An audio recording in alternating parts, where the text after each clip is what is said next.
Alhamdulillah wassalatu wassalamu ala Rasulillah wa ala alihi wa sahbihi wa man tabi'ahum bi ihsan ila yaumil qiyamah. Ibu-ibu yang semoga Allah rahmati dan Allah berkahi. Alhamdulillah, kita bersyukur kepada Allah atas segala kenikmatan yang Allah telah limpahkan dan Allah berikan kepada kita selaku hambanya. Karena sesungguhnya tidak ada kenikmatan yang kita peroleh dan kita kecap serta kita rukuk dalam kehidupan kita kecuali adalah kenikmatan yang diberikan oleh Allah, zat yang bersifat al-wahhab, maha pemberi kepada setiap di antara hambanya. Dan inilah yang menjadikan kita senantiasa berupaya untuk bersyukur kepada Allah. Karena barang siapa orang yang hidupnya berbasiskan kepada ilmu, diberikan kemudahan di dalam ibadah dan ketaatan, maka akan mudah dan lapang jalannya menuju kepada surganya Allah. Dan semoga kita termasuk orang yang diberikan oleh Allah kehidupan dengan basis ilmu dan senantiasa diberikan kemudahan dalam setiap ibadah dan ketaatan yang kita lakukan di dalam hidup. Kita akan meneruskan kajian kita, yaitu adalah tazkiyatun nufus, di mana tazkiyatun nufus merupakan satu tema untuk membersihkan hati kita dan kalbu kita, supaya hati dan kalbu kita tercelup dengan apa yang Allah ridhoi, tercelup dengan apa yang Allah cintai. Karena sesungguhnya beribadah kepada Allah itu bukan hanya melakukan dengan amalan zahir, tetapi beribadah kepada Allah pun diperlukan dengan amalan batin. Dan amalan batin itu lebih berat pahalanya di sisi Allah daripada amalan zahir. Maka sesungguhnya inilah yang menjadi pekerjaan kita, beribadah sama Allah, menyehatkan hati jauh lebih penting daripada menyehatkan anggota badan. Karena apabila hati kita sakit disebabkan kita tidak pernah, ketika kita tidak pernah menempa hati dan jiwa kita, hati yang sakit lebih parah daripada badan yang sakit. Badan yang sakit menggugurkan dosa kalau ikhlas, tapi kalau hati yang sakit justru menambah dosa. Hati yang sakit akan menyebabkan kehinaan, tetapi jasad yang sakit menambah kemuliaan bagi orang yang sabar dan ikhlas. Dan sesungguhnya hati yang sakit itu bersama dengan orang munafik. Tetapi apabila jasad yang sakit, dia kalau ikhlas bersama dengan orang-orang yang diuji sakit oleh Allah, layaknya Nabi Ayub, layaknya Abu Kilabah. Dua nama yang saya sebutkan adalah dua orang yang solih yang mendapatkan surga disebabkan sabarnya mereka mendapatkan jasad mereka yang sakit. Tapi kalau hati kita yang sakit, kita bersama dengan orang munafik, bersama dengan orang musyrik, dan bersama dengan orang kafir, dan tidak ada tempat bagi mereka kecuali adalah neraka. Dan kita berlindung diri dari segala macam kerusakan yang disebabkan hati yang sakit. Dan tentunya ada perbedaan lagi, Ibu. Jasad yang sakit itu hanya menghilangkan kenikmatan makan dan minum, tapi tidak menghilangkan kenikmatan ibadah. Tetapi kalau hati yang sakit tidak menghilangkan kenikmatan makan dan minum, tapi menghilangkan kenikmatan ibadah.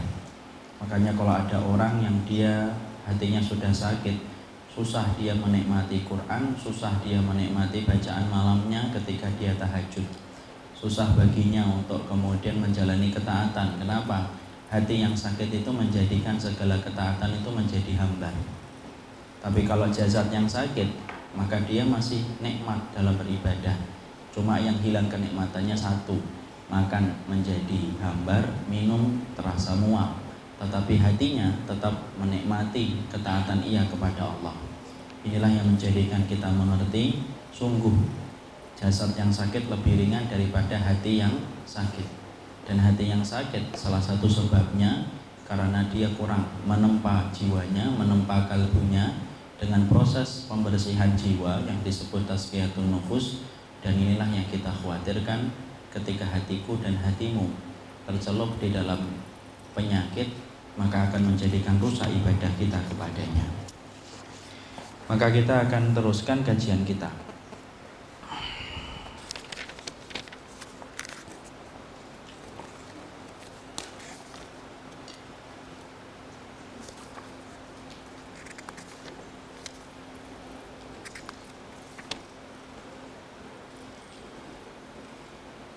Ya. Kemarin kita telah menjelaskan bahwasanya di antara tema yang kita bahas adalah tema tentang masalah niat, di mana niat menjadi masalah yang penting karena pekerjaan hati yang paling tinggi dan paling pokok, serta menjadi prioritas ketika kita mengkondisikan hati adalah bagaimana menempa hati kita supaya ikhlas di dalam kita menjalani ibadah kepadanya. Dan kita telah mengetahui pula konkretnya ketika hati yang ikhlas adalah hati yang tidak mengharapkan dunia dan tidak mengharapkan pujian ketika dia menjalani kehidupan. Dia tidak mengharapkan materi ketika dia sedekah, dia tidak mengharapkan dunia ketika dia sholat, dan dia tidak mengharapkan balasan di dunia ketika dia berinfak. Tetapi semata-mata setiap ibadah yang dia lakukan dan dia kerjakan, tidak ada yang dia niatkan kecuali adalah ridhonya Allah. Kemarin telah kita bahas betapa parahnya kehidupan seseorang. Sebentar Ibu ya, ini ada telepon penting. Halo, Assalamualaikum. Nembe ngajar Pak? Ngajar teng Jakarta, enten apa Pak?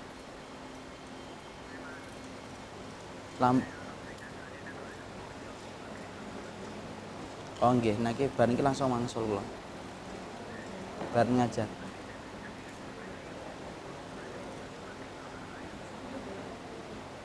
Oh ngoten nggih.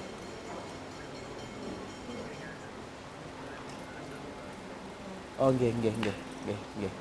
Mangke tak cek nggih. Nggih. Mangke tak cek nggih.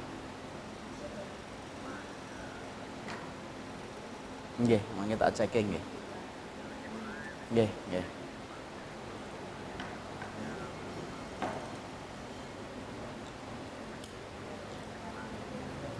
Oh nggih.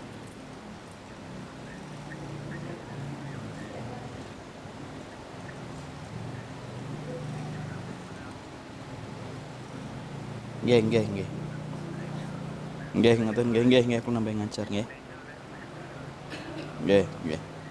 Ya, Assalamualaikum. Ya, Assalamualaikum warahmatullahi wabarakatuh. Salam warahmatullahi.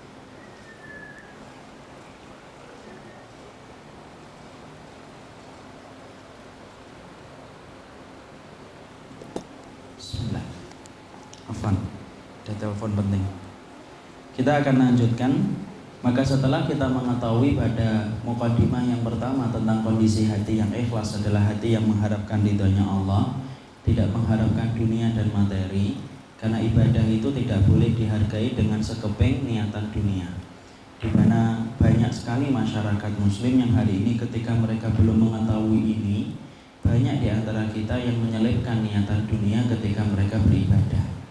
Mengusap kepala anak yatim supaya proyeknya berhasil, mengundang anak yatim supaya usahanya yang dia rintis menjadi berhasil gemilang. Semua perkara itu seakan-akan memberikan kepada kita makna beribadah tetapi niatannya untuk dunia, dan itu merupakan salah satu perkara yang berlawanan dengan sifat keikhlasan, bahwasanya ibadah kita hanya untuk mengharapkan ridhanya Allah dalam kehidupan kelak di akhirat, yaitu adalah surga. Tidak bisa ditebus dengan dunia, tidak perlu ditebus dengan proyek dan apa yang kita rintis, karena sesungguhnya Allah paling benci kalau ridhonya itu disamakan dengan niatan dunia. Padahal dunia di sisi Allah tidak sebanding dengan sayap seekor nyamuk, dan Allah paling benci kepada manusia yang menyamakan ridhonya dengan sayap seekor nyamuk yang Allah tidak hargai sama sekali.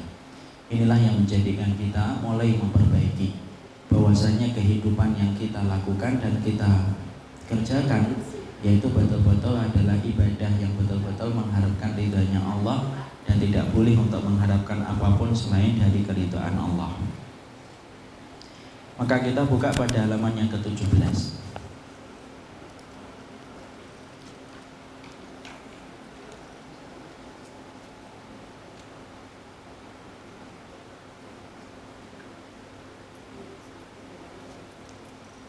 Sudah. Pada halaman yang ke-17 kita mengetahui niat itu bukan sekadar ucapan nawaitu, ya. Jadi niat itu bukan hanya ucapan nawaitu. Sekarang kita buka di sini, kita bedah. Jadi kita bedah satu kata, satu paragraf. Beliau mengatakan niat itu bukan sekedar ucapan nawaitu. Jadi akhirnya kita mengetahui kalau niat tidak perlu kita ucapkan, karena sesungguhnya niat itu tidak perlu disampaikan dengan lisan. Hanya satu kali niat itu diucapkan. Kapan niat itu perlu diucapkan? Yaitu ketika kita akan melaksanakan haji ataupun umroh. Labbaika Allahumma labbaik. Maka sesungguhnya kita ketika waktu haji baru mengucapkan dan melafadzkan niat. Tetapi dalam perkara-perkara selain itu tidak ada tuntunan satupun dari hadis ataupun riwayat yang sahih yang dicontohkan oleh Rasulullah bahwasanya Rasulullah mengucapkan niat. Karena niat itu sebenarnya pekerjaan hati, bukan pekerjaan lisan. Di mana ketika kita meniatkan sesuatu, kita tanamkan kepada hati kita sesuai dengan niat yang ingin kita dapatkan. Di antara perkara yang tidak perlu kita lakukan adalah melafadzkan semua perkara yang kita lakukan dengan niat. Karena Nabi ketika akan hijrah, apakah Nabi mengatakan nawaitu an wahajir, saya berniat untuk hijrah? Nabi tidak mengucapkan itu dengan lisannya. Sebagaimana Nabi ketika beliau akan bersedekah, Nabi juga tidak mengatakan nawaitu an atasaddaq, saya berniat untuk bersedekah. Karena fungsinya niat itu apa? Memisahkan antara sesuatu niat yang salah dengan niat yang benar. Dan kondisi itu hanya bisa ditakar oleh hati, bukan dengan lisan kita. Mungkin ada yang bertanya, Ustadz, dari mana asal muasalnya perkara lafadz niat itu, pelafatannya itu muncul? Pelafatan itu muncul dari kalangan ulama-ulama Syafi'iyah, di mana para pengikutnya Imam Syafi'i mereka mengatakan mengucapkan niat di dalam lisan untuk membantu hati. Tetapi pendapat ini pendapat yang lemah.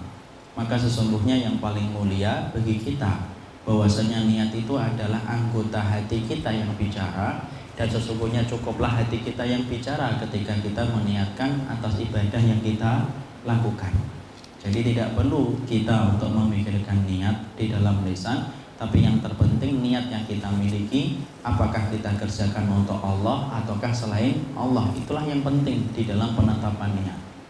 Jadi sekali lagi, an-niyatu mahalluha fil qalbi la fil lisani. Makanya Imam Ibnu Rajab Al-Hambali beliau berkata di dalam kitabnya Jami'ul Ulum wal Hikam, an-niyatu mahalluha fil qalbi. Niat itu tempatnya ada di hati. Walaysa fil lisani, dan niat itu tempatnya bukan di lisan. Jadi niat itu di hati. Ibu datang ke sini kan ibu tidak perlu uritu an ata'allama, nawaitu an ata'allama ma'a Ustadz Umar lillahi ta'ala.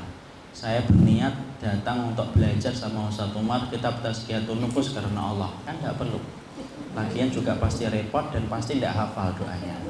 Tapi yang paling penting bukan karena tidak hafal, tapi karena memang hakikatnya ibu datang ke sini ingin mendapatkan ilmu, supaya apa yang salah menjadi benar, apa yang kurang benar menjadi benar, ketika kita niatkan semata-mata karena Allah. Karena fungsinya niat memisahkan niat yang salah supaya muncul niat yang benar. Jadi bukan pekerjaan lisan, ya.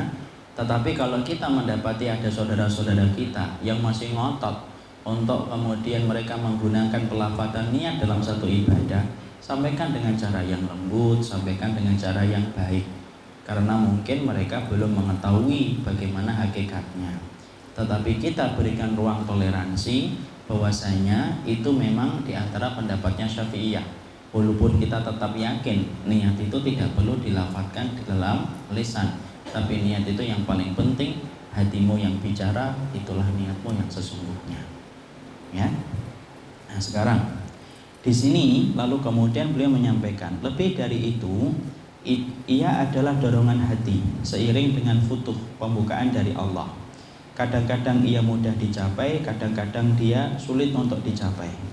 Seseorang yang hatinya dipenuhi dengan urusan din akan mendapatkan kemudahan dalam menghadirkan niat untuk berbuat kebaikan. Di sini kemudian beliau menyampaikan sesungguhnya untuk mengarahkan niat hanya terarah kepada Allah itu bukan sesuatu yang gampang. Terkadang gampang, terkadang susah. Kadang-kadang ibu ketika meniatkan sesuatu dari ibadah yang ibu lakukan, dan niatnya adalah untuk karena Allah semata, itu jatuh bangun kita menghadirkan niat. Contoh dalam masalah kompleksitas masalah rumah tangga, ibu kemudian ketika berkhidmat sama suami, maka terkadang ibu ikhlas apapun yang ibu terima. Tapi terkadang kita susah untuk ikhlas ketika kita mendapatkan apa yang kita bayangkan tidak sesuai dengan harapan kita. Maka di sini beliau pun mengatakan semacam itu. Sesungguhnya ketika menempatkan niat dan menempa hati kita di dalam niat yang benar, itu terkadang kita mendapatkan hal itu mudah, tapi terkadang itu sulit. Dan siapa orang yang mereka itu selalu mudah untuk meniatkan hatinya semata-mata karena Allah, yaitu adalah mereka yang hatinya dipenuhi dengan urusan agama. Dia selalu mendapatkan nasihat dari Allah dan Rasulnya. Mereka lah yang berpotensi besar untuk mampu meniatkan apa yang mereka ucapkan dan apa yang mereka lakukan itu semata-mata karena Allah. Ketika dia senantiasa menempa hatinya dan senantiasa terisi dengan urusan din. Din itu agama, ibu. Jadi di sini kita belajar, kalau kita sering bertanya, Ustadz, bagaimana hati saya untuk senantiasa ikhlas? Bahwasanya hidup ini adalah untuk ibadah, hidup ini adalah untuk Allah. Maka beliau menyampaikan di sini, orang yang senantiasa hatinya sibuk dengan urusan din, hatinya sibuk dengan urusan agama, maka dialah yang lebih mudah terbantu hatinya untuk selalu menghadirkan Allah dalam setiap niat yang dia miliki. Kalau memang betul-betul dia niatkan karena Allah ketika sibuk dengan urusan agama. Jadi kalau ibu ingin mendapatkan niat itu selalu hangat, ikhlas karena Allah, jangan pernah jauh-jauh dari majelis ilmu, karena sesungguhnya majelis ilmu merupakan bagian dari din untuk mengingatkan kita. Makanya ibu perhatikan, orang yang jauh dari majelis ilmu selalu berbeda sikapnya, karakternya dengan orang yang dekat dengan orang yang di majelis ilmu. Jujur deh ibu, kalau ibu kenalan sama orang baru, kemudian ibu 1, 2 menit, 3 menit ngobrol, ibu langsung tahu orang ini adalah orang yang sering datang ke kajian, orang ini adalah jarang datang ke kajian. Itu refleks terbentuk, bukan kemudian kita langsung memvonis, bukan. Yang ingin saya sampaikan, hati kita langsung refleks, itu bisa membedakan. Dan ternyata ketika kita sudah senang dengan kajian, maka kita akan nyaman ketika bertemu dengan orang yang juga senang datang ke kajian. Dan ketika datang, akhirnya apa? Seringnya datang ke kajian itu upaya untuk menghangatkan hati kita, supaya hati kita sibuk dengan urusan agama Allah. Karena orang yang sibuk dengan urusan agama Allah, maka lebih mudah untuk ikhlas ketika dia selalu tertempa dan mendapatkan nasihat dari Allah dan Rasulnya. Makanya biasanya gimana? Kalau kita habis datang kajian, maka kita kan berubah. Ada yang berubahnya 5 menit, ada yang berubahnya 10 menit, ada yang berubah makan snack pisang goreng kejunya langsung lupa. Tapi ada yang 3 hari, 4 hari, dia masih aja. Ada yang 5 hari, ya, ada yang sampai seminggu, tapi kemudian akhirnya luruh kembali. Kenapa kayak gitu, Ustaz? Iya, kita tidak mungkin ibu terbayang terus iman sebagaimana ketika kita duduk di majelis ilmu. Kalau kita kemudian iman kita sebagaimana kita sedang duduk di majelis ilmu, para malaikat akan turun untuk menyalamin kita. Semua ada waktunya. Makanya kadang kita teringat kembali bagaimana kewajiban kita di dalam agama. Kadang-kadang itu hilang, luruh, luntur setelah berlalunya waktu. Datang kembali ke kajian, kembali lagi mendapatkan nasihat, supaya hati kita hangat kembali ketika kita mendapatkan kesibukan memikirkan agama Allah pada ayat dan sunnah-sunnahnya. Jadi kalau orang bertanya, gimana sih supaya kemudian mampu untuk ikhlas, ya dengerin nasihat-nasihat yang disampaikan oleh Allah dan Rasulnya. Pelajari, ungkap, singkap semua apa yang disampaikan oleh Allah, maka disitulah hati kita lebih mudah berpotensi mendapatkan kebaikan dan lebih mudah untuk ikhlas ketika kita tidak pernah jauh dari kesibukan kita bersama dengan agama yang Allah sampaikan di dalam Al-Quran dan di dalam As-Sunnah. Ya, pasti deh orang yang jauh dari majelis ilmu itu jauh lebih sulit untuk ikhlas. Tapi orang yang dekat dengan majelis ilmu maka lebih mudah untuk ikhlas, walaupun itu bukan jaminan mutu 100%. Tapi kalau ada orang yang mengatakan belum tentulah orang yang dekat majelis ilmu paling ikhlas, kita menjawab, Kalau yang dekat majelis ilmu aja belum tentu ikhlas, apalagi yang jauh dari majelis ilmu. Jadi kalau tingkat keikhlasan ibu menjadi istri di dalam keluarga mulai hilang, luntur, tidak usah kemana-mana, datang aja ke kajian, duduk. Dengarkanlah apa yang disampaikan ketika menyampaikan kitabullah dan sunnah. Maka hati kita akan mendapatkan nutrisi, kekuatan. Walaupun itu cuma 30%, 40%, tapi biasanya itu sudah bermanfaat untuk menutupi kelunturan dari apa yang telah kita hilang dari beberapa waktu sebelum kita datang ke kajian. Betul apa yang disampaikan oleh beliau. Maka di sini kemudian dilanjutkan. Mari kita baca kembali. Sebab ketika hati telah condong kepada pangkal kebaikan, maka ia pun akan terdorong untuk cabang-cabang kebaikan. Maka sebaliknya, orang yang hatinya dipenuhi dengan kecenderungan kepada gemerlap dunia, maka akan mendapatkan kesulitan besar untuk mencapainya.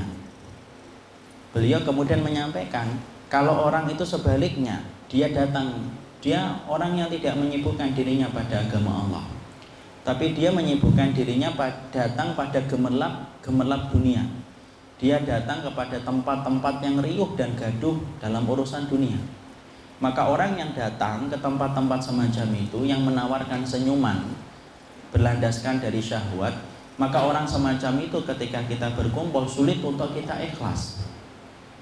Jadi akhirnya apa? Karena dia tidak pernah mendapatkan nasihat di tempat-tempat yang semacam itu.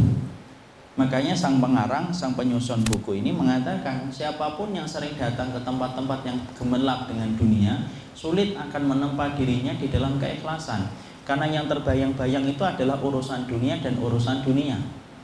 Orang yang sering datang ke tempat-tempat yang riuh dengan dunia ibu, maka akhirnya apa? Dunia itu semakin besar di pelupuk mata kita. Semakin memikirkan dunia, semakin rendah nilai surga. Tapi sebaliknya, semakin kita memikirkan surga, semakin rendah nilai dunia. Tergantung yang menyibukkan kalbu kita dan apa yang ada di balik mata kita itu yang penting. Jadi kalau kita sudah sibuk mikirin surga, dunia itu tidak ada harganya kan. Kita misalkan ditipu, sudah tidak apa-apa, nanti dapat gantinya di surga. Ketika kita mendapatkan semua rencana-rencana kita gagal, tidak sebagaimana yang kita bayangkan, maka kita selalu ingat dunia, selalu ingat surga. Kalau orang ingat surga, maka akan tampak rendah nilai dunia. Tapi sebaliknya, orang yang selalu mikirin dunia, maka orang yang selalu memikirkan tentang urusan dunia, maka akan rendah nilainya surga. Makanya mereka coba, orang kalau sudah mabuk kepayang dengan dunia, orang mabuk kepayang dengan dunia itu, surga itu seakan-akan tidak ada harganya. Dan ibu harus paham, tidak ada penipu yang paling ulung dalam kehidupan kita kecuali adalah dunia. Jadi jangan pernah menganggap penipu yang paling ulung itu koruptor, preman di perempatan jalan, bukan itu. Tapi sesungguhnya tidak ada penipu yang paling ulung dalam kehidupan orang yang beriman kecuali adalah dunia. Karena memang dunia itu menipu banget.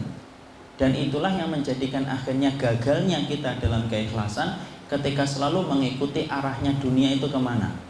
Dan dunia itu ibaratnya meminum air di lautan. Semakin banyak bukan semakin mengenyangkan, semakin banyak akan semakin membuat kita haus. Makanya sampai Allah itu ibaratkan dunia itu kayak air. Allah kan ibaratkan dunia itu kayak air. Kenapa? Karena salah satunya kalau kamu mendapatkan dunia itu kayak air, semakin kamu bermain-main, semakin kamu basah. Karena apa? Karena itulah fitnah dunia. Dan tidak ada penipu yang paling ulung kecuali dunia. Kita buka di dalam surat Al-Kahfi.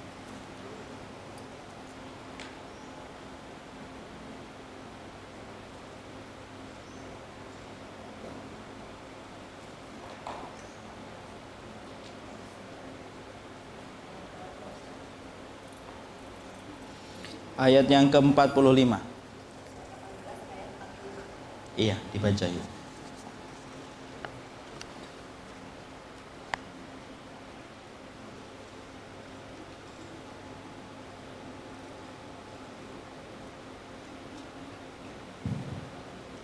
Dan berilah perumpamaan kepada mereka manusia kehidupan dunia sebagai air hujan yang kami turunkan dari langit, maka menjadi subur karenanya tumbuh-tumbuhan di muka bumi. Kemudian tumbuh-tumbuhan itu menjadi kering yang diterbangkan oleh angin, dan adalah Allah Maha Kuasa atas segala Allah menyampaikan pada ayat ini, wadrib lahum masalul hayatid dunya kama'in anzalnahu minas sama' fakhtalata bihi nabatul ardi. Dan kemudian buatkanlah contoh bahwasanya perumpamaan dunia itu sebagaimana air hujan yang kami turunkan bercampur dengan tumbuh-tumbuhan di atas muka bumi. Ibu, sekarang saya tanya, kenapa Allah itu ibaratkan dunia itu kayak air? Bahkan secara harfiah saja masyarakat Indonesia itu ternyata walaupun tidak pernah membaca ayat ini, tapi mereka sudah sepakat dan setuju. Kan kita sering berkata itu, dunia itu kan kayak air. Jangan kemarin dapat untung gede ya, jualan jilbab iya, buat traktir, kayak air udah habis, kan gitu. Jadi ternyata walaupun mereka tidak pernah baca surat Al-Kahfi, ataupun kalau baca tidak tahu artinya, tetapi ternyata kita setuju bahwasanya dunia itu kayak air. Imam Qurtubi menerangkan, apa sih kemiripan antara dunia dengan air? Coba ibu sebutkan. Apa kemiripan dunia dengan air? Apa kemiripan dunia dengan air? Saya tanya, bukan saya menerangkan. Apa kemiripan dunia dengan air? Apa? Ya, yang pertama, yaitu adalah Allah serupakan dunia itu kayak air. Salah satu kesimpulannya, salah satu kemiripannya apa? Yaitu dunia itu kayak air karena sama-sama cepat hilang dan tidak pernah setia. Ibu kalau melihat air, ini nih air di sini, kemudian kesenggol, tumpah ke bawah. Apakah kemudian air itu akan bertahan di gelas, tidak mau jatuh ke bawah, itu bergelayutan? Ini tidak bisa. Pasti dia langsung turun ke bawah. Setiap turun ke bawah hilang, sudah diserap oleh tanah. Sama dengan dunia. Dunia itu tidak pernah setia, ibu, nempel pada ibu dan nempel pada saya. Tidak pernah, dunia itu tidak pernah nempel. Ada nggak dunia yang nempel pada kita? Tidak ada. Kita ingin mengeluarkan 100.000, kemudian pati murahnya menggelayut di kantong kita, tidak mau kita pakai. Karena apa? Karena mereka juga tidak pernah setia. Ibu mati, ya ibu ditinggal, sudah. Ibu ngumpulin dunia, ya, selalu minta hadiah terus dari suaminya. Ketika meninggal, ya sudah menjadi milik ahli warisnya dan tidak ada yang mau menemani ibu ketika ibu sudah berkalang tanah di alam barzakh. Kenapa? Ya dunia itu kayak air, ya tidak pernah setia. Kemudian dunia itu menguap. Kenapa? Sama dengan air itu menguap. Kalau kita tidak pandai-pandai untuk memperlakukan dunia, ya kayak air. Air itu kan menguap. Sama dengan dunia, kalau kita tidak pandai-pandai menempatkan pada tempat-tempat yang Allah ridhoi, maka tidak ada faedahnya ketika sudah menguap. Coba, kalau kita sudah mati di hari kiamat, apakah dunia itu memberikan faedah untuk kita? Tidak usah lama-lama deh ibu. Ketika sakaratul maut aja sudah dunia itu tidak ada harganya. Makanya Allah kemudian serupakan dengan air. Yang ketiga adalah dunia itu kalau berlebihan justru malah kemudian merusak bagi orang yang beriman. Kalau berlebihan, kalau nggak memiliki iman yang kuat, dunia yang berlebihan itu merusak ibu. Sama kan kayak air ibu. Air itu kalau ibu mendapatkan air, yaitu satu bak di kamar mandi, cukup, enak. Buat istinja enak, buat istijmar enak, dan buat yang lainnya juga enak. Tapi kalau ibu mendapatkan air bukan satu bak, ibu mendapatkan airnya satu rumah, Anda ada bisa ngapa-ngapain. Makanya ada itu di kawasan Bekasi. Saya ngomong di sini banjir ya Ustaz. Iya banjir, tapi hanya sampai mata kaki. Oh, saya kira sampai satu atap. Iya, enggak, itu salah itu kata dia. Cuma sampai mata kaki, tapi di lantai kedua. Jadi kemudian di situ kita mendapati bahwasanya dunia itu kalau berlebihan malah tidak bisa ngapa-ngapain. Ya, tidak bisa ngapa-ngapain. Coba kalau kemudian berlebihan, sampai kita mau buang hajat aja tidak bisa kan? Kenapa? Terlalu banyak. Tapi kalau kemudian kita hanya punya satu bak tempat air, satu tangki, enak, kita buat istisqa bisa, buat mandi bisa, buat masak nasi bisa. Sama itu dunia itu. Makanya jangan minta rezeki yang banyak, tetapi mintanya apa? Rizqan thayyiban, rezeki yang baik yang menunjang kehidupan akhirat kita. Jangan minta yang banyak, karena tidak akan pernah ada kata cukup kalau sudah menyebut kata dunia. Yang keempat, apa itu persamaan antara dunia dengan air? Yang keempat, persamaan dunia dengan air itu apa? Bahwasanya dunia itu Sama kayak air, kalau ibu tidak hati-hati, ibu akan terkena cipratannya. Sama dengan dunia. Kalau kita tidak hati-hati, kita akan terciprat fitnahnya. Berapa banyak orang yang berubah ibu, kompas kehidupannya dan kebenarannya ya disebabkan karena makanannya itu tidak jelas. Akhirnya apa? Rusak kompas kehidupannya dan fitnahnya itu menimpa kepadanya gara-gara dunia yang dia genggam itu terkena atau memberikan fitnah kepada dirinya. Coba kalau kita main air, kalau kita tidak hati-hati bisa basah kuyup kita dari ujung rambut sampai ujung jempol, ujung kaki. Sama dengan dunia, kalau kita tidak menyikapi dengan hati-hati, Masya Allah, sesungguhnya ketika bermain-main dengan dunia, kalau tidak hati-hati kita bisa kena fitnahnya dan bisa jadi kita tertipu olehnya. Kenapa? Wa mal hayatud dunya illa mata'ul ghurur. Sesungguhnya kesenangan dunia itu kesenangan yang menipu. Saya bagikan kisah dua ibu. Kita tidak membicarakan tentang orangnya ya ibu ya, tetapi kita membicarakan bahwasanya dunia itu memang betul-betul menipu. Saya punya seorang jamaah yang Allah takdirkan beliau dimudahkan untuk mendapatkan rezeki. Beliau bangun rumah yang cukup besar di salah satu kawasan di Jakarta Pusat. Dan ketika beliau membangun rumah tersebut dengan niatan, salah satunya baik, niatannya mulia ibu. Saya bangun rumah besar itu Ustaz. Walaupun saat itu saya sempat menyampaikan, kenapa sih Pak harus sebesar itu? Tidak usah sebesar itu Pak. Karena beliau agak dekat dan sering berkonsultasi dalam masalah-masalah kehidupan beliau. Dan sayalah orang yang pertama kali nyampaikan, tidak usah sebesar itu Pak. Nanti Bapak kemudian terlalu repot dengan urusan rumah sampai akhirnya luput dari ibadah-ibadah yang penting. Beliau mempunyai alasan yang baik. Tidak apa-apa Ustaz, supaya nanti kita bisa mengadakan kajian dan saya mau nanti kita mengadakan kajian di rumah. Saya bilang kalau masalah kajian itu lebih baik di masjid aja Pak. Kalau di rumah itu tempat ibadah. Kalau mau ngaji itu yang paling mulia di masjid. Walaupun boleh di rumah kalau kondisi masjid tidak memberikan kesempatan dan akses.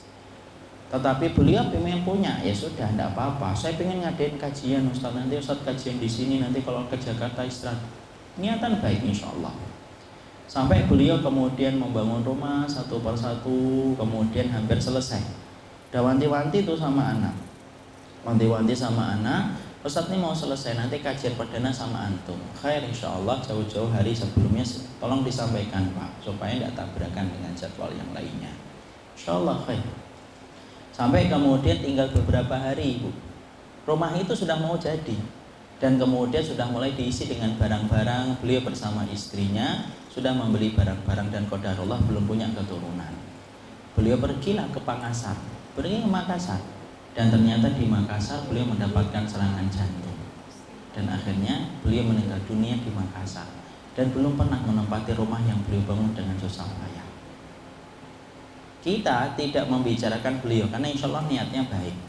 Tapi yang kita bicarakan apa? Itulah dunia. Ibu tidak pernah mendapatkan pemain sinetron yang paling pendusta dan paling merayu dan paling genit menggoda kecuali pemain sinetron itu adalah dunia. Sehingga kemudian akhirnya apa? Kita sering tertipu dengan dunia sendiri.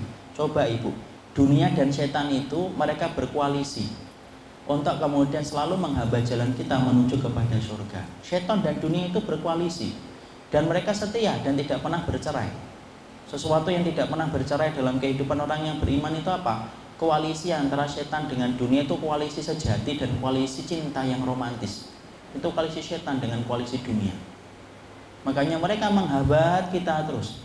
Kita mau infak 1 juta, tiba-tiba di perjalanan kita ngelihat ada boneka lucu, adalah 700.000 aja, 300.000 beli boneka. Itu termasuk salah satu contohnya kayak gitu. Di situ kita mendapati apa? Di situ kita mendapati Masya Allah betapa dahsyatnya kehidupan dunia itu. Karena apa? Persis dengan apa yang disampaikan oleh Allah. Tidak ada penipu paling ulung dalam kehidupan kita kecuali adalah dunia. Sambilkan lagi kisah nyata yang kedua.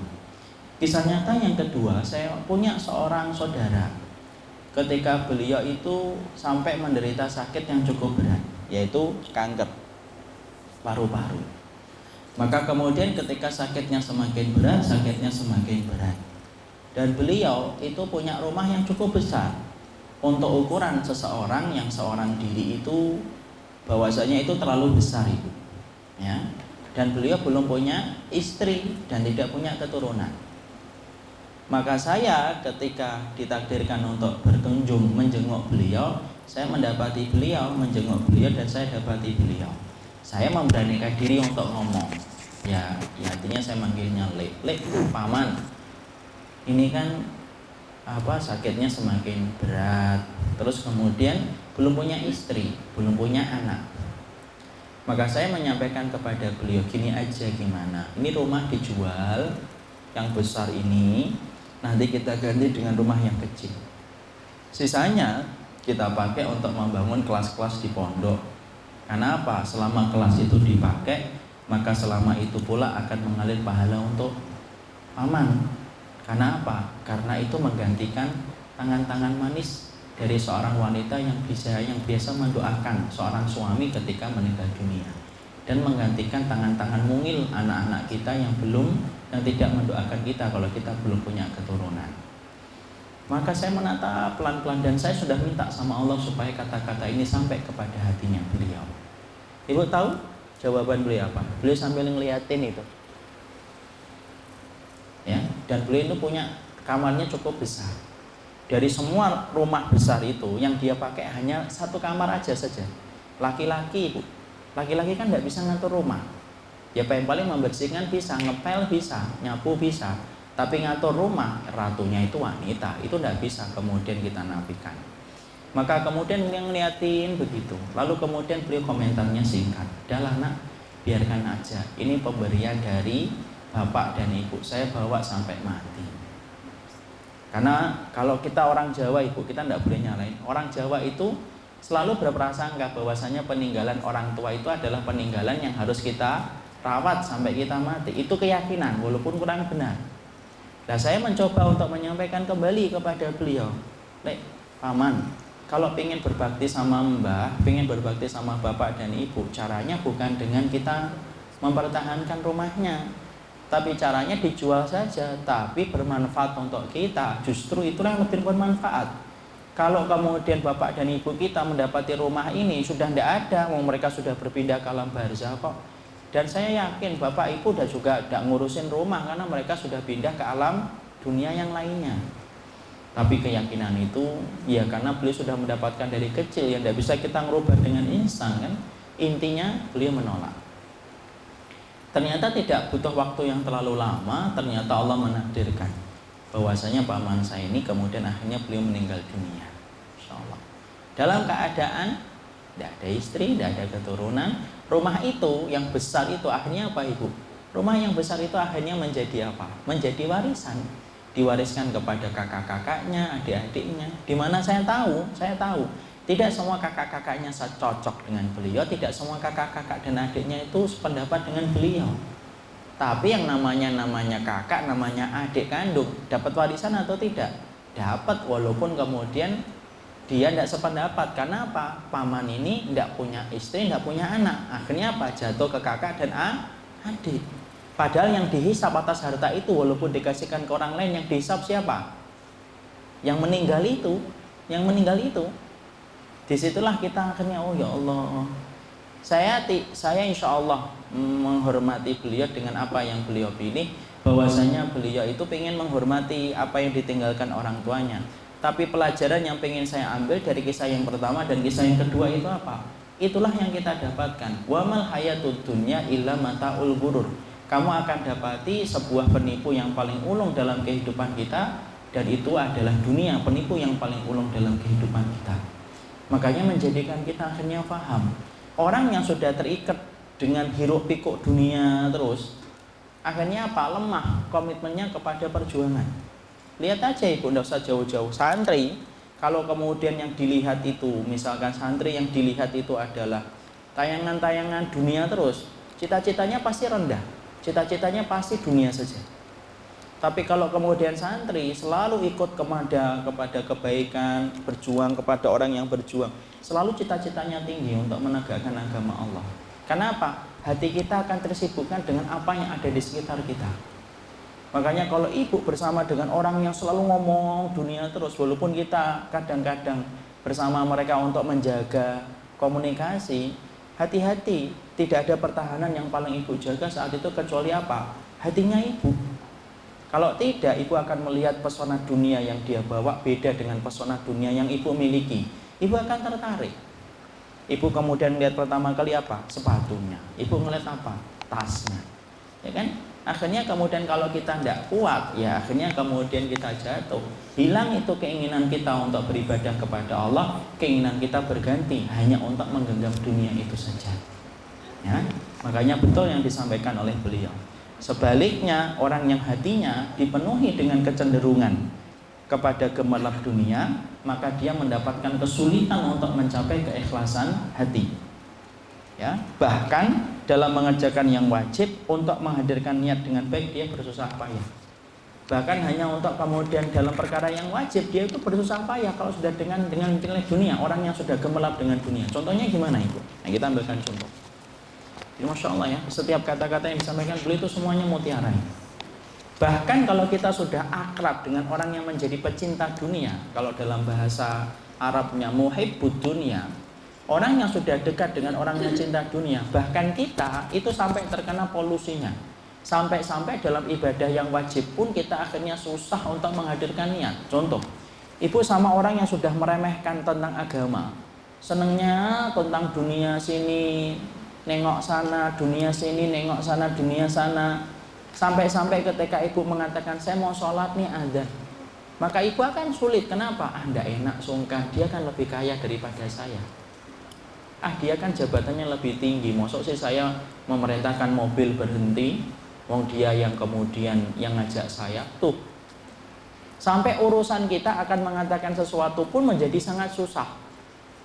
Makanya kalau kita mampu, ibu maaf, bergaulah dengan orang yang punya dunia tetapi dia itu orang yang solih. Kenapa? Ni'mal malu lirajuli solih. Sebaik-baik harta adalah harta yang dimiliki oleh orang yang solih.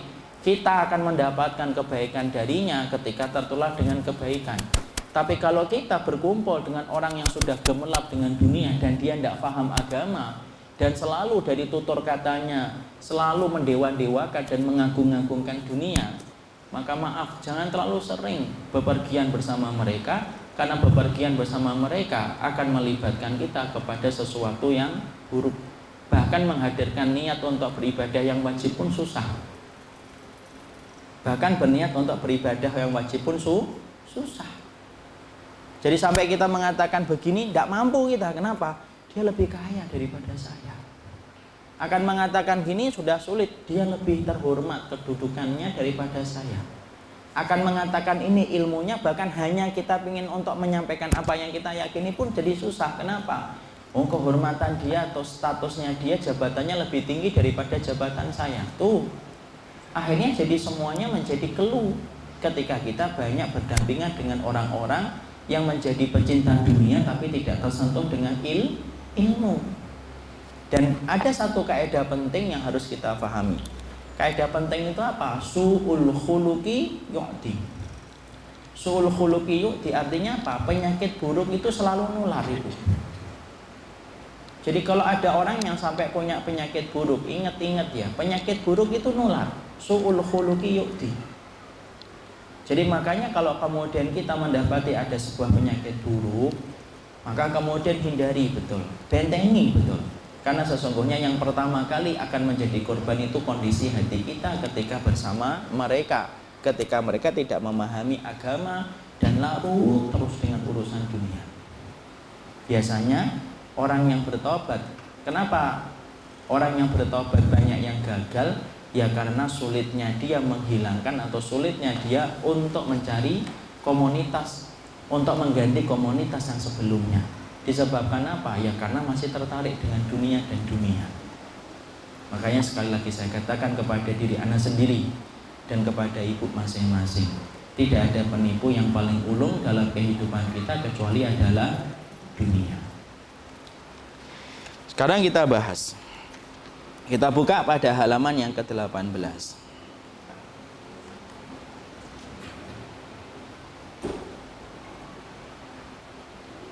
Ya.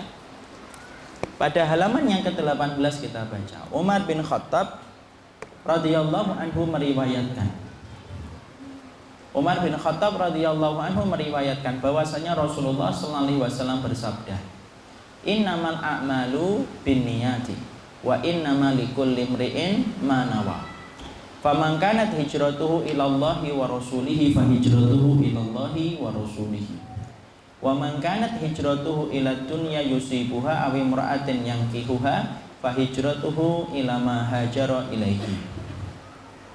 Diterangkan hadis yang disampaikan dari Umar bin Khattab ini hadis yang disebut dengan sepertiga dari seluruh hadisnya Nabi, itu intinya pada hadis Umar bin Khattab. Makanya disebut dengan sulusul sunnah, yaitu sepertiga dari seluruh kehidupan intinya hadis Rasulullah itu terangkum pada hadis dari Umar bin Khattab radhiyallahu anhu. Rasulullah sallallahu alaihi wasallam menyampaikan, "Innamal a'malu binniyat." Segala sesuatu dari segala amal itu tergantung kepada niatnya. Barang siapa yang niatnya itu kepada Allah dan Rasulnya, maka dia mendapati Allah dan Rasulnya. Dan barang siapa yang niatnya itu untuk dunia yang dia dapatkan ataupun perempuan yang dia ingin nikahi, maka sesungguhnya dia mendapatkan apa yang dia niatkan. Sekarang lihat Ibu, kita akan membahas tentang satu hal yang indah. Perhatikan hadisnya. Sekarang tolong buka hadisnya. Dilihat hadisnya. Di situ dikatakan, "Faman kanat hijratuhu ilallahi wa rasulihi fa hijratuhu ilallahi wa rasulihi."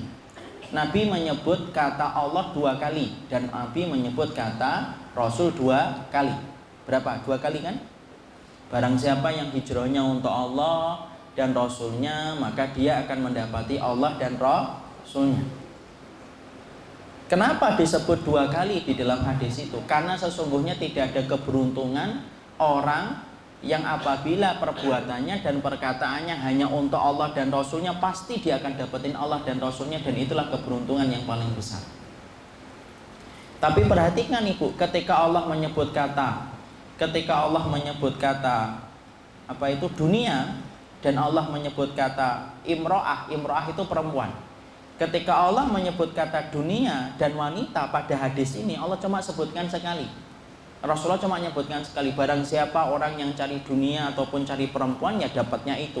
Kenapa tidak dikatakan faman kanat hijratuhu lidunya yusibuha aw imra'atin yankihuha fa hijratuhu lidunyahu aw imra'atahu? Tidak mengatakan itu. Syekh Utsaimin mengatakan, kenapa ketika Rasulullah menyebut orang yang mencari dunia dan orang yang mencari perempuan tidak disebutkan secara khusus akan mendapatkan wanita dan dunia? Karena pada hakikatnya orang yang berkata dan berbuat hanya untuk dunia dan untuk wanita, saking rendahnya Nabi tidak mau mengulang 2 kali. Paham? Ya. Jadi ketika Nabi itu kemudian menyebut kata barang siapa orang yang hijrah untuk Allah dan Rasulnya, karena ini penting keberuntungan, Nabi nyebutkan 2 kali. Barang siapa yang hijrahnya karena Allah dan Rasulnya, maka dia mendapati Allah dan Rasulnya. Disebut 2 kali oleh Nabi. Tapi ketika Nabi menyebutkan barang siapa orang yang nyari hijrahnya itu karena dunia ataupun karena perempuan yang dia nikahi, Nabi tidak mengatakan maka dia akan mendapatkan dunia dan akan mendapatkan perempuan. Tidak. Tapi Nabi cukup menyebutkan sekali saja. Barang siapa yang niatnya hanya untuk dunia ataupun untuk perempuan, ya dapatnya itu. Nabi nggak menyebutkan lagi kata perempuan dan tidak menyebutkan kata dunia. Kenapa? Saking murahnya dan rendahnya tentang itu sampai Nabi tidak mau menyebut 2 kali. Ya, jadi barang siapa orang yang kemudian hanya dalam kehidupan ini dunia tok yang dia ingin dapatkan, ataupun sampai menjadikan dia hanya untuk ingin mendapatkan wanita yang dia puja, ya sudah dapatnya itu, dan itu sesuatu yang rendah. Kenapa? Karena di akhiratnya nanti nggak dapat apa-apa Ibu.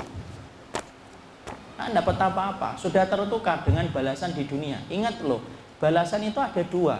Ada balasan di dunia, ada balasan di akhirat. Ada orang yang dibalas di dunia tidak dibalas di akhirat, ada orang yang tidak dibalas di dunia tetapi dibalas di akhirat. Tapi ada yang ketiga, orang yang dibalas di dunia dan dibalas di akhirat. Paham? Kita ambil, ditulis saja. Manusia dalam pahala.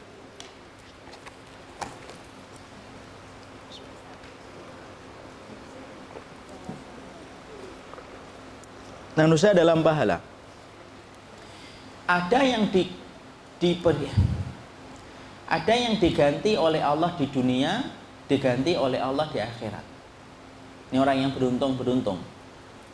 Tapi bukan hanya mereka saja yang beruntung. Orang yang diganti di dunia, diganti di akhirat. Ya, contohnya ibu infak 1 juta, langsung mendapatkan 1 M gantinya. Tapi itu tidak menghilangkan keikhlasan ibu. Nanti kemudian balasan di akhiratnya lebih dahsyat. Ada yang kedua, orang yang beramal, beribadah, pahalanya tidak diganti oleh Allah di dunia, tetapi diganti oleh Allah di akhirat. Artinya apa? Dia beribadah gitu, tapi nggak diganti oleh Allah di dunia, tetapi Allah menggantinya di akhirat. Contohnya siapa ibu? Contohnya siapa? Contohnya Abu Bakar. Abu Bakar itu termasuk salah satu pemilik harta yang mana hartanya itu dipuji Nabi. Kenapa? Semua harta yang ditanam oleh Abu Bakar itu tidak dibalas oleh Allah di dunia, tapi dibalas oleh Allah kelak nanti di akhirat. Ya. Makanya kemudian Nabi kalau sudah menyebut hartanya Abu Bakar itu, tidak ada yang keluar dari beliau dan hatinya kecuali kekaguman kepada hartanya Abu Bakar. Ada yang ketiga, orang yang diganti di dunia, tapi tidak diganti di akhirat. Contohnya siapa ini? Contohnya orang kafir ataupun orang yang meniatkan ibadahnya hanya untuk dunia tok. Makanya dia diganti di dunia tapi tidak mendapatkan balasan di akhirat.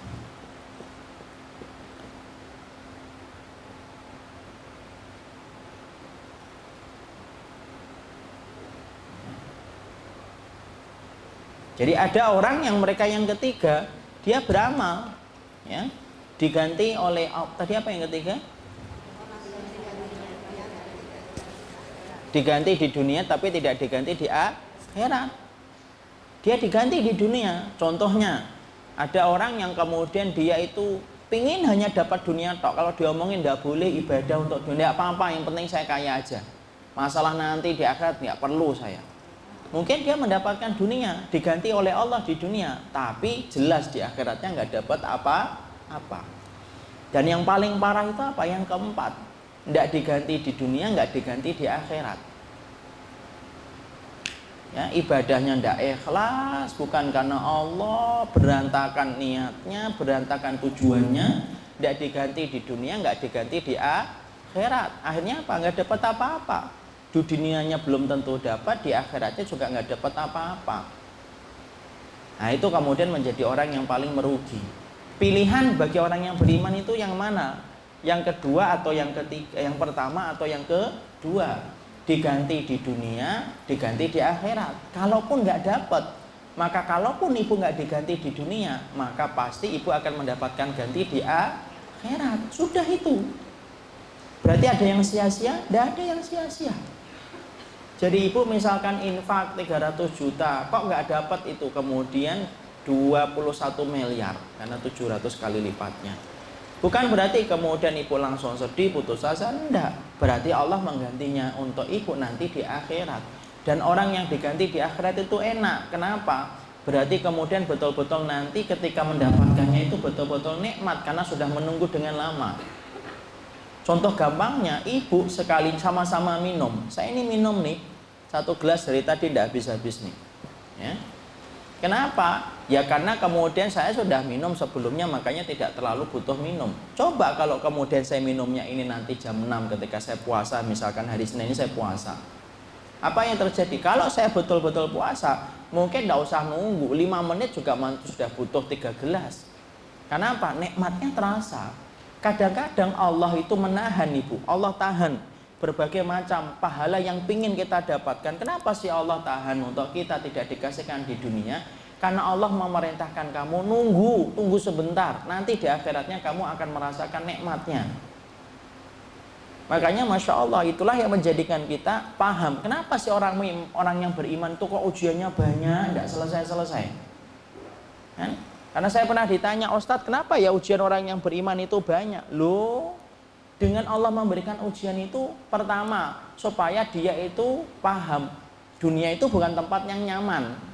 Coba kalau orang yang beriman itu tidak akan pernah dikasih dengan oleh Allah ujian, akhirnya terlalu nyaman di dunia, tidak butuh akhirat. Amat terlalu nyaman di dunia. Makanya orang yang beriman, kenapa kok dikasih ujian itu kayak hujan deras, disambung dengan petir, halilintar, kilat, tidak selesai-selesai? Karena kemudian Allah itu ingin menanamkan kepada orang yang beriman, jangan terlalu nyaman di dunia, karena tempatmu nanti adalah di surga. Yang kedua, kenapa Allah berikan ujian bagi orang yang beriman itu terus menerus, tidak selesai-selesai? Yang kedua, supaya nanti balasannya ketika di akhirat lebih terasa, kita rasakan nikmatnya daripada ketika kita diberikan pahala di dunia. Itulah nikmatnya.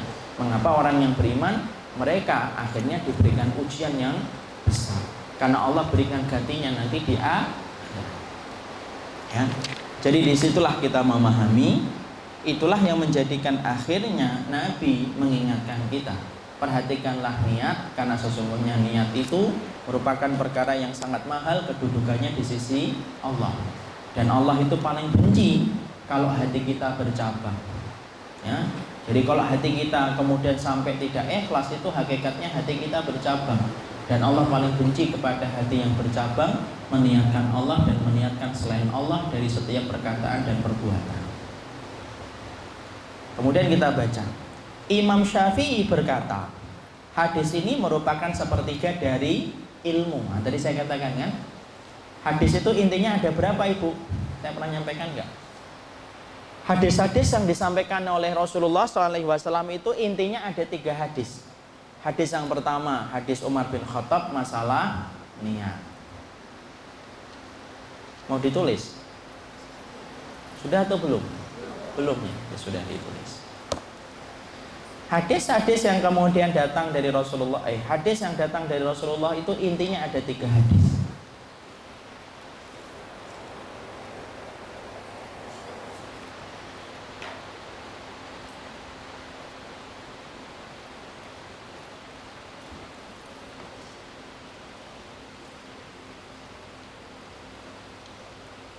Yang pertama hadis dari Umar bin Khattab, yaitu hadis tentang masalah niat.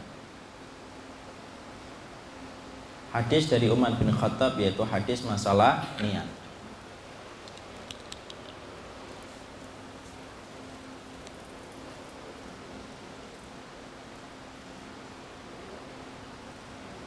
Sudah?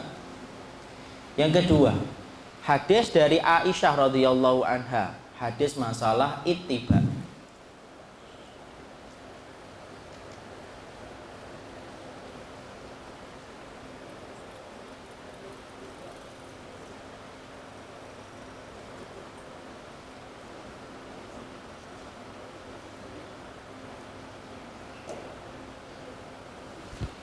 Sudah. Yang ketiga, hadis dari Nu'man bin Bashir, menjaga harta dari yang haram dan syubhat. Nu'man bin Bashir.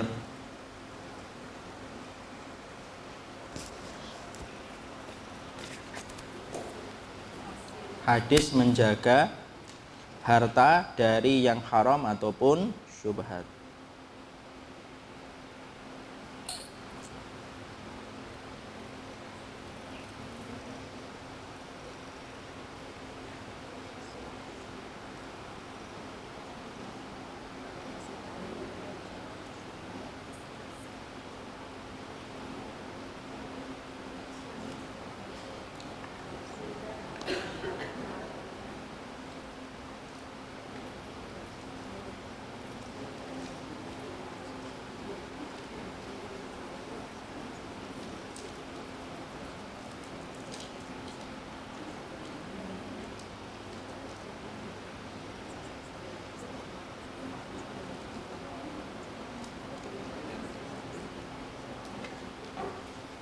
Sudah?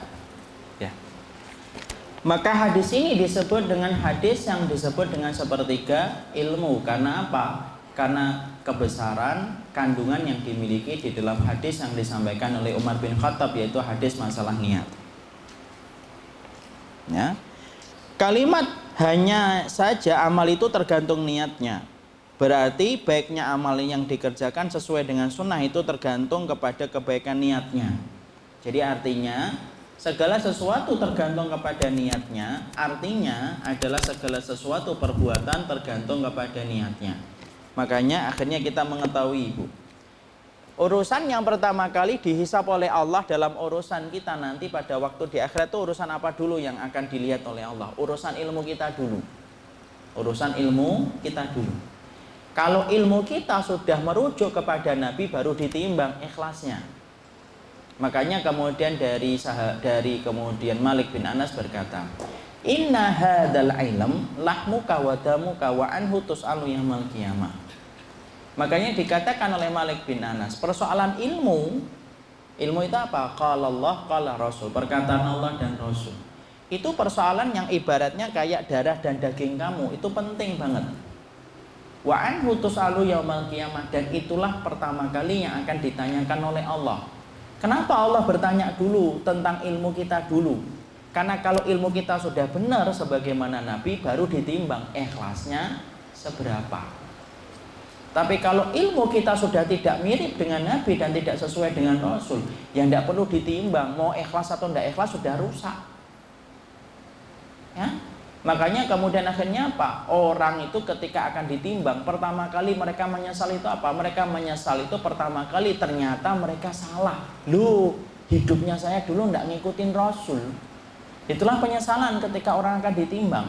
Sebagaimana dalam surat Al-Furqan, wa yauma ya'uddu dzalimu 'ala yadayhi yaqulu ya laitani takhattu ma'a rasuli sabila. Buka surat Al-Furqan. Surat Al-Furqan.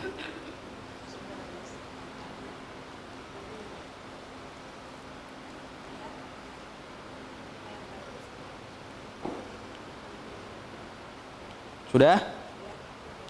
Yaitu surat ke-27. Ayat ke-27.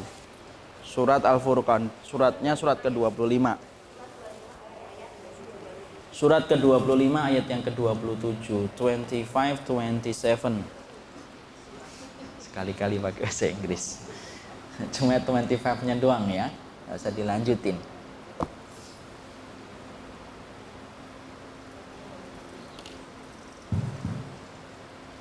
Baca, Ibu. Dan ingatlah hari ketika itu orang yang zalim mengikit dua tangannya, seraya berkata, aduhai kiranya dulu aku mengambil jalan bersama Rasul. Tuh, nah. Jadi orang itu ketika akan ditimbang, ditegakkan mizannya, yaitu ditegakkan timbangannya, orang itu langsung mengatakan wa yauma ya'uddu dzalimu 'ala yadayhi yaqulu ya laitani takhattu ma'ar rasuli sabila. Ya Allah, mereka langsung kaget, mereka menggigit jari mereka dan berkata, cobalah dulu kalau dulunya kami mengambil Rasul itu menjadi jalan hidup kami. Kenapa sih kok mereka sebedingan menyesalnya? Ya karena setelah mereka tahu ternyata ibadah mereka ketika tidak ngikutin Rasul, ya tidak perlu ditimbang ikhlas atau tidak ikhlas, sudah tidak sesuai dengan Rasul kok. Makanya orang yang ngambil jalan demokrasi, sekulerisme, komunisme, tidak perlu ditimbang, itu sudah rusak hidupnya.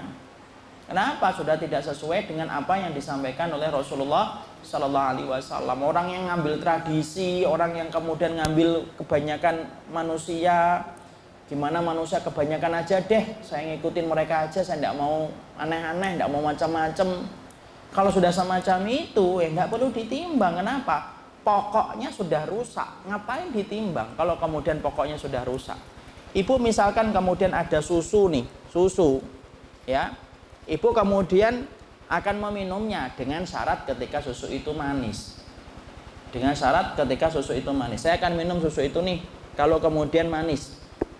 Ternyata tiba-tiba ketika ibu mau memeriksa ada gulanya atau tidak, karena tertutup kan, karena gula kan sama-sama putih dengan susu. Ketika tiba-tiba plung, masuk itu kemudian kotoran cicak. Ibu kira-kira masih ngubek-ngubek gak ada gulanya atau enggak? Enggak usah. Udah rusak, nggak usah dibayangin. Ini contoh, susah ya bicara ini pakai perasaan wanita. Ini contoh doang. Kalau ibu mendapati susu mau diperiksa, saya mau minum susu itu. Oke Ustadz, kapan? Kalau kemudian manis, ya sudah dicek aja gulanya ada atau enggak. Saya mau minum, plung langsung masuk. Ya enggak perlu lagi saya ngecek gitu, ada enggak gulanya ya gitu. Enggak perlu lah, sudah ada kotorannya. Kalaupun ada juga mau minum, kan enggak juga. Sama. Lu ngapain dicek kalau sudah rusak kok? Pokoknya itu sudah rusak. Kalau sudah enggak sesuai dengan Rasulullah, itu apanya yang diperiksa? Enggak sesuai dengan ittiba kok. Makanya jangan ngikutin demokrasi, jangan ngikutin mayoritas orang, jangan ngikutin adat, jangan ngikutin kemudian perkataan tetangga. Kenapa? Karena semuanya itu tidak menyelamatkan kita dalam kehidupan kelak di akhirat. Jalan keselamatan diriku satu, ikutin Rasul. Paham? Paham, insya Allah. Apa yang kemudian berikutnya? Nah, inilah yang kita bahas dalam pertemuan kita